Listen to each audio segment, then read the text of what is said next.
सकाळे पूजा करिबा पई सठिक समय केतेबेले बंधुगण हिंदू धर्म ग्रंथरे और अनेक पुराण मध्ये कुहाଯାଇଛି कि सकाळे सूर्योदय हेबा पूर्वरु बिछଣା छाड़िबा आवश्यक। आजिकाली व्यस्तबहुल जीवन रे लोके राति डेरी रे सोई सकाळु डेरी रे ही उठुछंती एवं ठाकुर पूजा करिवार किछि सठिक समय रहुनाही। तेबे आसंतु जानिबा सकाळे उठिबा काहेकि अधिक जरूरी होइथाय।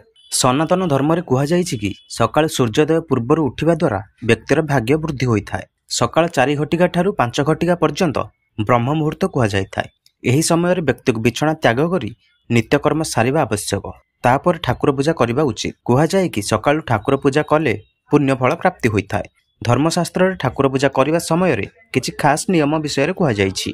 ठाकुर पूजा करिबा समय रे केबे भी छिड़ा होई ठाकुर पूजा करिबा उचित नुहे। ठाकुर पूजा करिबा एक एभली प्रक्रिया जेउथरे व्यक्ति संसार रो कोनोसी कथा चिंता न करी ईश्वर को चिंता करिथाय। ठाकुर पूजा करिबा समय रे जदि आपण अन्य चिंता रे मग्न रहिथांती ताले ईश्वर आपणकर कोनोसी कथा सुनिबे नाही। ठाकुर पूजा करिबा समय रे पूर्व दिग आडको मुह करी बा पश्चिम दिग आडको मुह करी पूजा करिबा आवश्यक। प्रत्येक दिन ठाकुर घरे झोणा देई घर सारा बुलाई आनंतु। एहा द्वारा घरर वातावरण पवित्र और सकारात्मक हो जाइथाय। ठाकुर पूजा करिबा समय रे धूप दीप फूल फल चंदन सिंदूर आदि अर्पण करंतु। तापरे दुई हाथ जोड़ी मुंड नुआई प्रणाम करंतु। केबे भी गोटे हाथ लगाई प्रणाम करिबा उचित नुहे। ठाकुर घरे केबे भी खंडित मूर्ति रखिबा उचित नुहे। खंडित मूर्ति घरे रहिबा द्वारा घरे क्लेश और अशांति लागि रहिथाय। एहा सहित परिवार लोकंक मध्य रे मतभेद सृष्टि होइथाय। तेणु जदि आपणक घरे खंडित मूर्ति रहिछि ताहाले एहाकु कोनोसी पोखरी बा नदी रे फसाई दियंतु। जय जगन्नाथ।